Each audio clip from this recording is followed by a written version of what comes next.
वन्दे ब्रह्मपुराधिपं श्रीसहजा नन्दं च मूलाक्षरम् श्रेयस्कारणसद्गुणैकनिलयम् श्रीप्रागजिह्वावत ब्रह्मोपासनधारकं गुरुहरिं यज्ञं तथा योगिनं प्रीत्येवं प्रमुखं महन्तमनिशं श्रीजीस्वरूपं मुदा મહિમાનો મહિમા પ્રવચન માળામાં આજે 28મી એપ્રિલ 2025 સોમવારના દિવસે તમામ સંતો હરિભક્તોને મારા સાષ્ટાંગ પ્રણામ. જય સ્વામિનારાયણ. હેપી વચનામૃત દ્વિશતાબ્દી મહોત્સવ. હેપી પ્રમુખ સ્વામી મહારાજ શતાબ્દી મહોત્સવ. ગઢડા અંત્યનું 24મું વચનામૃત આપણે સાંભળી રહ્યા છીએ, જેનું શીર્ષક છે 16 સાધનનું, જ્ઞાનાંશના વૈરાગ્યનું. આ વચનામૃતમાં શ્રીજી મહારાજે ઘણી ઉપદેશની વાતો કરી. પોતાને શું ગમે છે, કેવા ગુણો ભક્તમાં સાધુના જીવનમાં હોવા જોઈએ,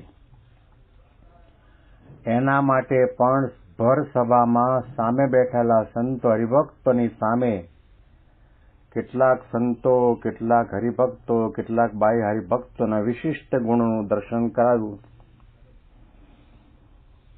એ ભાગ આપણે ફરીથી વાંચીએ છીએ.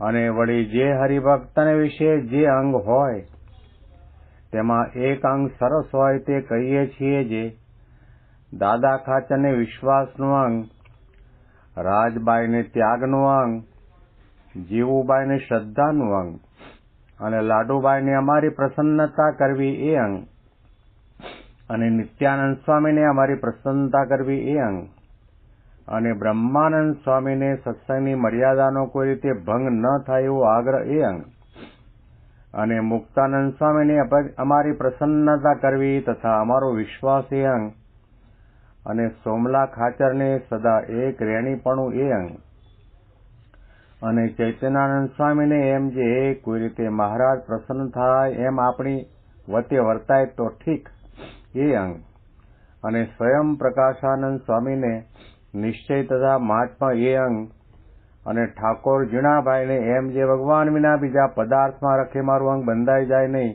એવું અંગ, અને મોટા આત્માનંદ સ્વામીને અમારા વચનનું ઉલ્લંઘન થાય નહીં એવું અંગ. એવી રીતે ઘણા પોટેરા પરમહંસ તથા હરિભક્ત તેના અંગ કહ્યા.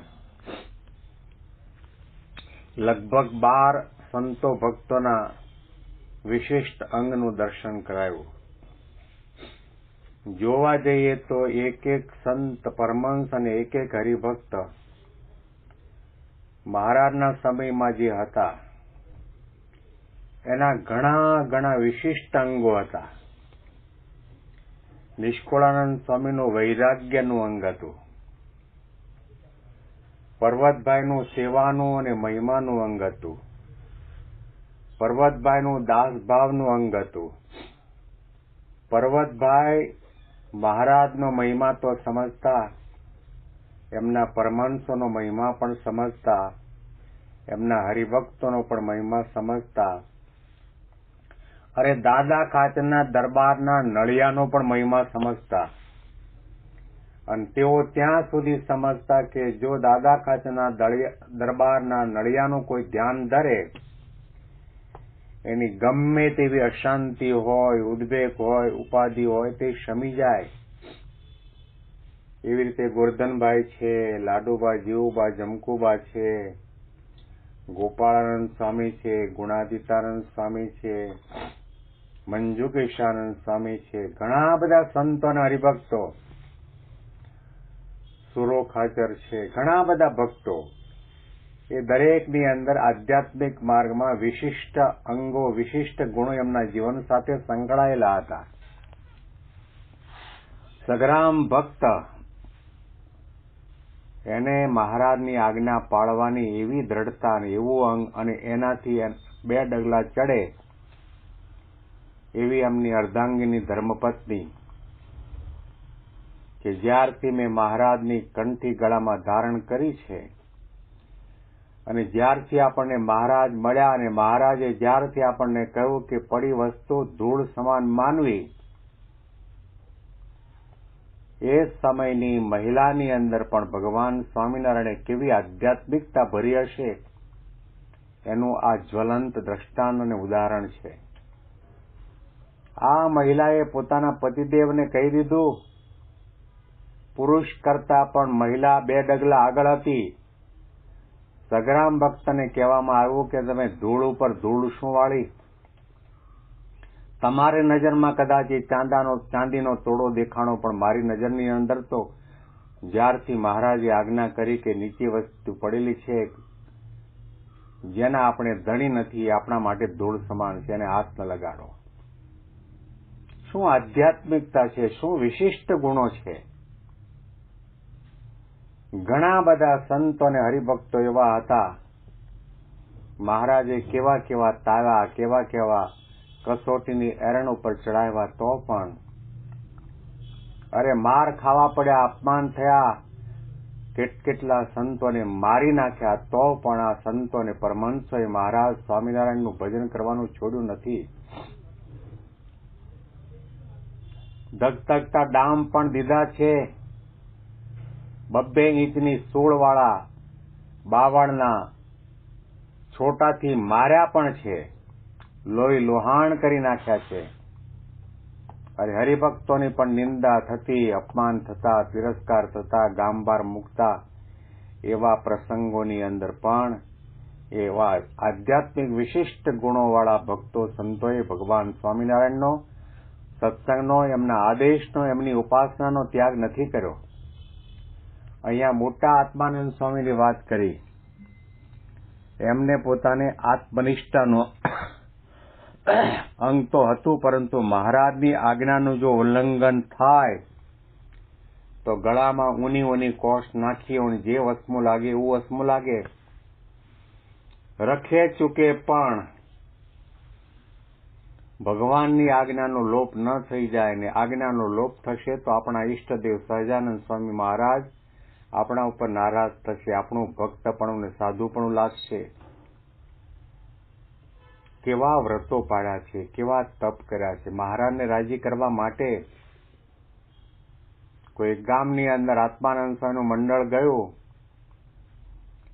અને ત્યાંના હરિભક્ત સત્સંગીને એટલો બધો પ્રેમ કે આવા સંતો આપણે ત્યાં પહેલી વખત પધાર્યા, તો લાપસીના એંધણ મૂકેલા, લાપસી પીરસાવા લાગી, અને ઘી પીરસાવાની શરૂઆત થતી હતી, ને આત્માનંદ સ્વામીએ કહ્યું કે સંતો, આ ઘી ગંધાય છે. આપણને મહારાજે ખટરસના નિયમ આપ્યા છે. આપણાથી ગળું, ચીકણું, ખાટું, ખારું, તીખું, મોડું ખવાય નહીં. અને એમના એક વચન ઉપર જે શબ્દો બોલ્યા, અનિરો ઘી ગંધાય છે, અને સંતો ઉભા થઈ ગયા જમ્યા વગર. આના ઉપરથી આપણને ખ્યાલ આવે કે કેટલી બધી મહારાજની આજ્ઞા પાળવાની તત્પરતા છે. સગરામ ભક્તએ તો જીવન પરિવર્તન કર્યું, પરંતુ વડતાલનો જોબન પગી, જેના હાથમાં તલવાર, ભાલા, બંદૂકો, તીરકામઠા રહેતા હતા, મહારાજના યોગ પછી એના હાથમાં માળા આવી ગઈ. જેના નામનું તીર ચાલતું હતું, કાશ્મીરથી કન્યાકુમારી, કોઈના બાપની તાકાત નથી કે યાત્રાળુના હાથમાં સગરામનું તીર હોય એનો વાળ પણ વાંકો કરી શકે.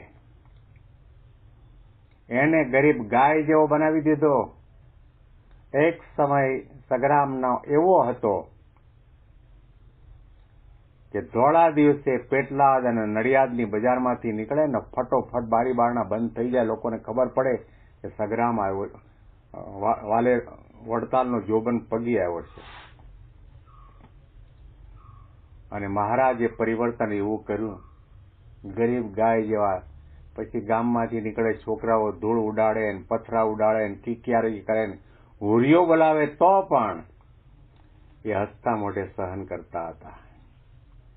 આ બધા વિશિષ્ટ ગુણો છે. ભગવાનને રાજી કરવા માટે ભગવાનને જે ગમે છે એ ગુણોને જીવનમાં આત્મસાત કરો. ભગવાનને શું ગમે છે? સર્વોપરી ઉપાસના ગમે છે. ભગવાનને શું ગમે છે? ભગવાનને કરતા હરતા માનો એ ગમે છે.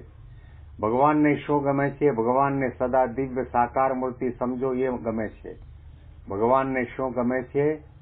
ભગવાન પુરુષોત્તમ નારાયણ પોતાના ગુણાથી સંત દ્વારા પૃથ્વી ઉપર અનંત જીવાત્માના કલ્યાણના માટે વિચરી રહ્યા છે એ સમજણ દ્રઢ કરો, એમાં પ્રતીતિ લાવો એ ગમે છે.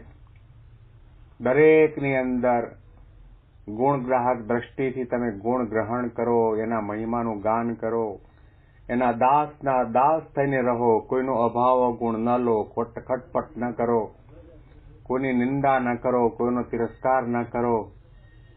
ભલે તમે ભગવાન સ્વામિનારાયણના ઉપાસક હો અને સર્વોપરી ભગવાન માનતા હો તો પણ દ્રષ્ટવા શિવાલયાદીની દેવાગારાણી વર્તમની પ્રણમ્યતાની તદ્દેવ દર્શનમ કાર્યમાદરાત. રસ્તામાં ચાલતા શિવાલયાદિક મંદિર આવે તો આદરપૂર્વક પ્રણામ કરો, વંદન કરો. નિંદત નહીં કોઈ દેવ કો, કોઈ દેવની નિંદા ન કરો. નિર્વિકલ્પ ઉત્તમ નિશ્ચય દ્રઢ કરો. દાસના દાસ થાવ, ભક્તના ભક્ત થાવ અને જેમ કહે તેમ કરો. અને એમના પૃથ્વી ઉપર વિચરતા સાધુ સ્વરૂપ એવા ભગવાન છે એની અંદર ક્યારેય પણ મનુષ્ય ભાવ ન લાવો એ તમને ગમે. એમાં અખંડ દિવ્ય ભાવ રાખો, દિવ્ય બુદ્ધિ રાખો, નિર્દોષ બુદ્ધિ રાખો. એમના વિશે પ્રીતિ કરો, આત્મબુદ્ધિ કરો, મનગમતું મૂકી દો. અને જે કંઈ કરો એ કેવળ એમને પ્રસન્ન કરવા માટે કરો. એવા પ્રકારના ગુણો જો કેળવવામાં આવે તો ભગવાન અને સંત આપણા ઉપર રાજી થાય છે. આના અનુસંધાનમાં વિશેષ વાતો આપણે આવતીકાલે આ જ વચનામૃતના માધ્યમથી સાંભળીશું. તમામ સંતો હરિભક્તોને મારા સાષ્ટાંગ પ્રણામ. જય સ્વામિનારાયણ.